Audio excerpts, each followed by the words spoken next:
Hello friends, welcome back to ultra smart study. आज इस video में हम बायो के कुछ इंपॉर्टेंट क्वेश्चंस करने वाले हैं। ये वीडियो उन सभी के लिए बहुत ज़्यादा यूजफुल रहने वाली है जो किसी भी गवर्नमेंट एग्जाम की तैयारी कर रहे हैं, लाइक एमपीएसआई, जेल पहरी, SSC, PSC, RRB, railway, civil service, etc. मैं इसमें आपको क्वेश्चन के साथ साथ कॉन्सेप्ट भी बताऊँगी जिससे आपके जो भी डाउट्स हैं वो क्लियर हो जाएंगे। और अगर फिर भी आपके कोई डाउट्स रह जाते हैं ना, तो वो आप मुझसे कमेंट सेक्शन में कमेंट करके पूछ सकते हैं। हमारी 40 वीडियोज़ की सीरीज चल रही है जिसमें ये हमारी वीडियो का पार्ट 21 है। इससे रिलेटेड जो भी वीडियोज़ हैं उनकी लिंक मैंने आपको डिस्क्रिप्शन में दे दी है, तो आप वहाँ से जाकर उन वीडियोज़ को देख सकते हैं। तो चलिए शुरुआत करते हैं।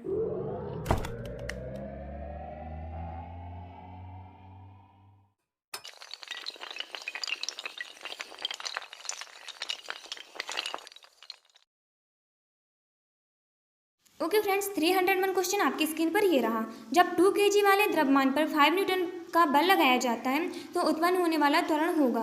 आपका उत्पन्न होने वाला त्वरण कितना होगा? 2.5 मीटर प्रति सेकंड स्क्वायर, 2.5 मीटर पर सेकंड, 25 मीटर पर सेकंड या 25 मीटर पर सेकंड स्क्वायर। तो आपका जो राइट आंसर होगा ना, वो आपका क्या होगा? वो आपका होगा 2.5 मीटर पर सेकंड स्क्वायर। ठीक है, तो इसे आप याद रखना। अगला क्वेश्चन आपकी स्क्रीन पर ये रहा। किसी भी स्थिर या गतिशील वस्तु की स्थिति और दिशा में तब तक कोई परिवर्तन नहीं होता जब तक उस पर कोई बाह्य बल सक्रिय ना हो। यह है, तो यह क्या है? न्यूटन गति का प्रथम नियम, या न्यूटन गति विषयक का द्वितीय नियम, न्यूटन गति विषयक का तृतीय नियम, या गैलीलियो का गति विषयक नियम। तो इसका जो राइट आंसर होगा वो आपका होगा फर्स्ट, न्यूटन का गति विषयक प्रथम नियम। ठीक है, न्यूटन का गति विषयक प्रथम नियम क्या है कि जब कोई वस्तु स्थिर होती है या किसी गतिशील अवस्था में होती है तो उसकी जो दिशा या उसकी जो स्थिति होती है उसमें तब तक कोई परिवर्तन नहीं होता जब तक हम उसमें जाके बाहर से धक्का न लगाएं। हम धक्का लगाएंगे तो जो उसमें बल लगेगा वो बाह्य बल कहलाता है। ठीक है, अगला क्वेश्चन आपकी स्क्रीन पर ये रहा। रॉकेट खाली स्थान के सिद्धांत पर कार्य करता है। तो आपका जो रॉकेट होता है वो किस सिद्धांत पर कार्य करता है? वो आपका करता है संवेग संरक्षण के सिद्धांत पर। इसे आप याद रखना, जो रॉकेट होता है वो संवेग संरक्षण के सिद्धांत पर कार्य करता है। ठीक है, अगला क्वेश्चन आपकी स्क्रीन पर ये रहा।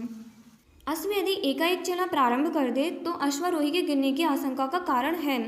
यदि कोई अश्व है वो एकाएक चलना प्रारंभ कर देता है, कोई घोड़ा, तो उसका जो घुड़सवार होता है ना, उसके गिरने का आशंका का एक कारण होता है। वो कारण क्या होता है? वो होता है आपका विराम जड़त्व। ठीक है, तो इसे आप याद रखना। जो विराम जड़त्व होता है इसके कारण यदि कोई अश्व एकाएक चलना प्रारंभ कर देता है तो उस पर जो घुड़सवार बैठा होता है अश्वारोही, उसके गिरने का कारण होता है विराम जड़त्व। अगला क्वेश्चन आपकी स्क्रीन पर ये रहा।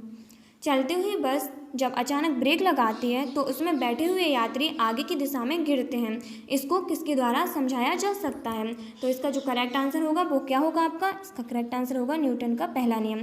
जब कोई चलती हुई बस अचानक ब्रेक लगा देती है ना, तो उसमें जो यात्री बैठे हुए होते हैं, जो सवारी कर रहे हुए होते हैं ना, वो आगे की साइड झुक जाते हैं। तो ये क्यों झुक जाते हैं? ये न्यूटन के प्रथम नियम के कारण। क्योंकि न्यूटन का प्रथम नियम क्या था? अभी हमने पढ़ा था ना कि किसी भी स्थिर या गतिशील वस्तु की स्थिति और दिशा में तब तक कोई परिवर्तन नहीं होता है जब तक उस पर कोई बाह्य बल न लगाया जाए। तो बस चलते चलते रुक जाती है, हम ब्रेक लगा देते हैं, तो जो उसमें बैठे होते हैं ना यात्री, उनको एक धक्का लगता है तो वो आगे की साइड झुक जाते हैं। ठीक है, अगला क्वेश्चन आपकी स्क्रीन पर ये रहा। बल का गुणनफल है द्रव्यमान और वेग का, द्रव्यमान और त्वरण का, भार और वेग का, भार और त्वरण का। तो इसका राइट आंसर क्या होगा? इसका राइट आंसर होगा आपका सेकंड, द्रव्यमान और त्वरण का। जो बल का गुणनफल होता है वो द्रव्यमान और त्वरण का होता है। अगर हम बात करें द्रव्यमान की, तो द्रव्यमान होता क्या है? द्रव्यमान क्या होता है? द्रव्यमान किसी पदार्थ का वह मूल गुण होता है जो उस पदार्थ के त्वरण का विरोध करता है। ठीक है, द्रव्यमान किसी भी पदार्थ का वह मूल गुण होता है जो उस पदार्थ के त्वरण का विरोध करता है। ओके, इजीली अगर हम बोलें तो द्रव्यमान से हमें किसी वस्तु का वजन, गुरुत्वाकर्षण के प्रति आकर्षण या शक्ति का पता चलता है। और हमने अभी क्या बोला कि द्रव्यमान किसी पदार्थ का वह मूल गुण होता है जो उस पदार्थ के त्वरण का विरोध करता है। तो ये त्वरण क्या होता है मैं आपको बताती हूँ। त्वरण क्या होता है? किसी वस्तु के वेग में परिवर्तन की दर को त्वरण कहते हैं। अगर कोई वस्तु है उसका जो वेग होता है उसमें अगर परिवर्तन होता है तो उसकी जो दर होती है ना, उसे त्वरण कहते हैं। ठीक है, और जो त्वरण होता है उसका मात्रा क्या होता है? उसका मात्रा होता है मीटर पर सेकंड स्क्वायर। क्या होता है मैं आपको लिख के बता देती हूँ, मीटर पर सेकंड स्क्वायर ये होता है। ठीक है, और ये जो होता है वो एक सदिश राशि होती है। जो त्वरण होता है ना वो एक सदिश राशि होती है, साथ में ये भी आप याद रखना। अगला क्वेश्चन आपकी स्क्रीन पर ये रहा। शरीर का वजन पृथ्वी की सतह पर सभी जगह एक समान होता है, ध्रुवों पर अधिकतम होता है, विषुवत रेखा पर अधिकतम होता है, या मैदानों की तुलना में पहाड़ियों पर अधिक होता है। तो आपका इसका राइट आंसर क्या होगा? आपका इसका राइट आंसर होगा सेकंड, ध्रुवों पर अधिकतम होता है। जो हमारे शरीर का वजन होता है ना, वो जो ध्रुव होते हैं ना, ध्रुवों पर ये अधिकतम होता है। ठीक है, अगला क्वेश्चन आपकी स्क्रीन पर ये रहा। किसी मनुष्य का भार पृथ्वी पर यदि 600 न्यूटन है, तब चंद्रमा पर उसका भार कितना होगा? इसका राइट आंसर क्या होगा? इसका राइट आंसर होगा आपका फोर्थ, 100 न्यूटन। अगर किसी मनुष्य का भार पृथ्वी पर 600 न्यूटन है, ठीक है, तो जब वो चंद्रमा पे जाएगा ना, तो चंद्रमा पर उसका भार कितना हो जाएगा? उसका 100 न्यूटन भार हो जाएगा। तो यहाँ पे याद रख लेना। अगला क्वेश्चन आपकी स्क्रीन पर ये रहा। पृथ्वी की सतह पर किसी का भार 29.4 न्यूटन है, उसका द्रव्यमान कितना होगा? अगर पृथ्वी की सतह पर किसी का भार 29.4 N है, आई मीन न्यूटन है, तो उसका द्रव्यमान कितना होगा? उसका द्रव्यमान होगा आपका 3 किलोग्राम। कितना होगा? 3 किलोग्राम। अगर पृथ्वी की सतह पर किसी का भार 29.4 न्यूटन है, तो उसका जो द्रव्यमान होता है वो उसका 3 kg हो जाता है, 3 किलोग्राम। अगला क्वेश्चन आपकी स्क्रीन पर ये रहा। एक अंतरिक्ष यात्री पृथ्वी तल की तुलना में चंद्र तल पर अधिक ऊंची छलांग लगा सकता है, क्योंकि वह चंद्रमा पर भारहीन होता है, चंद्रमा पर कोई वातावरण नहीं है, चंद्र तल पर गुरुत्वाकर्षण बल पृथ्वी तल की तुलना में अत्यल्प है, या चंद्रमा पृथ्वी से छोटा है। तो इसका राइट आंसर क्या होगा आपका? आपका इसका राइट आंसर होगा थर्ड। चंद्र तल पर जो गुरुत्वाकर्षण बल होता है ना, वो पृथ्वी की तल की गुरुत्वाकर्षण की तुलना में अत्यल्प होता है। ठीक है, तो आप इसे याद रखना। इसीलिए कोई अंतरिक्ष यात्री पृथ्वी तल की तुलना में चंद्र तल पर अधिक ऊंची छलांग लगा सकता है। अगला क्वेश्चन आपकी स्क्रीन पर ये रहा। 1 किलोग्राम राशि का वजन है 1 न्यूटन, 10 न्यूटन, 9.8 न्यूटन या 9 न्यूटन। तो इसका राइट आंसर क्या होगा? इसका राइट आंसर होगा आपका थर्ड, 9.8 न्यूटन। जो 1 किलोग्राम राशि होती है ना, 1 kg, इसका जो वजन होता है वो आपका होता है 9.8 न्यूटन। ओके, तो यहाँ पे याद रखना। अगला क्वेश्चन आपकी स्क्रीन पर ये रहा। जड़त्व आघूर्ण या कोणीय त्वरण का गुणनफल होता है। जो जड़त्व आघूर्ण होता है ना, तथा कोणीय जो त्वरण होता है, उसका गुणनफल कितना होता है? आई मीन क्या होता है? बल होता है, टार्क होता है, कार्य होता है, या कोणीय संवेग होता है। तो इसका आपका जो राइट आंसर होगा वो होगा टार्क। तो इसे आप डायरेक्टली याद रख लीजिए। अगला क्वेश्चन आपकी स्क्रीन पर ये रहा। जल के आयतन में क्या परिवर्तन होगा यदि तापमान 9 डिग्री सेल्सियस से गिराकर 3 डिग्री सेल्सियस कर दिया जाता है? जो जल का आयतन होता है ना, आयतन, उसमें क्या परिवर्तन होगा यदि उसका जो तापमान होता है 9 डिग्री सेल्सियस, अगर उसे कम करके गिराकर 3 डिग्री सेल्सियस कर दिया जाता है?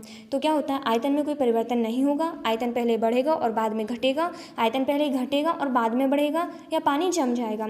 तो इसका जो आपका राइट आंसर होगा वो क्या होगा? आपका थर्ड आंसर है वो आपका राइट आंसर होगा। आयतन पहले घटेगा और बाद में बढ़ेगा। ठीक है, अब अगर हम बात करें आयतन की, तो व्हाट इज आयतन? आयतन होता क्या है? जब देखो सभी पदार्थ स्थान घेरते हैं, कोई भी पदार्थ होता है, अगर कोई पदार्थ रखा है, कोई वस्तु रखी है, तो स्थान घेरती है, एक अपना स्थान घेरती है। ठीक है, इसी त्रिविमीय स्थान की जो मात्रा की माप होती है ना, उसी को हम आयतन बोलते हैं। ठीक है, ये आप अच्छे से याद रखना।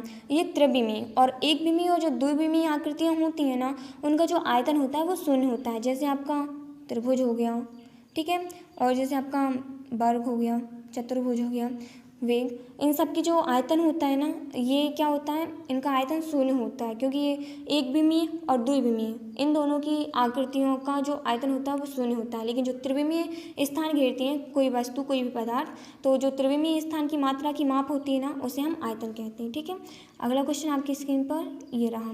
एक बीकर में पानी पर बर्फ तैर रही है। जब बर्फ पूर्णतः पिघल जाएगी तो बीकर में पानी का तल बढ़ेगा, घटेगा, उतना ही रहेगा, पहले बढ़ेगा बाद में घटेगा। तो इसका जो आपका राइट आंसर होगा वो होगा आपका थर्ड, उतना ही रहेगा। अगर किसी बीकर में या किसी डब्बे या किसी बाल्टी में अगर आपके पानी पे कोई बर्फ़ तैर रही है ना, तो जब वो बर्फ़ पूर्णतः पिघल जाएगी तो उस बीकर में पानी का जो तल होगा वो उतना ही रहेगा, ना वो बढ़ेगा ना वो घटेगा। ठीक है, तो आप इसे याद रखना। अगला क्वेश्चन आपकी स्क्रीन पर ये रहा। जब किसी बोतल में पानी भरा जाता है और उसे जमने दिया जाता है तो बोतल टूट जाती है, क्योंकि पानी जमने पर फैलता है, बोतल हिमांक पर सिकुड़ती है, बोतल के बाहर का तापक्रम अंदर से ज़्यादा होता है, या पानी गर्म करने पर फैलता है। तो इसका आपका जो राइट आंसर होगा वो क्या होगा? पानी जमने पर फैलता है। जब हम पानी को जमने देते हैं ना तो वो उसका जो आयतन होता है वो बढ़ जाता है, पानी जमने पर फैलता है। ठीक है, जब किसी भी बोतल में हम पानी भर के उसे फ्रिज में जमने के लिए रख देंगे ना, अगर वो फुल भरी होगी और उसका हम बोतल का ढक्कन लगा देंगे तो या तो वो ढक्कन खुल जाता है या वो बोतल टूट जाती है। ठीक है, तो इसे आप याद रखना। ओके फ्रेंड्स, यहाँ पे हमारे 15 क्वेश्चंस कंप्लीट हो गए हैं। आई होप आपके लिए ये सेक्शन यूजफुल रहा होगा। अगर आपको ये वीडियो पसंद आई है तो please like, share and subscribe. Bye bye, take care.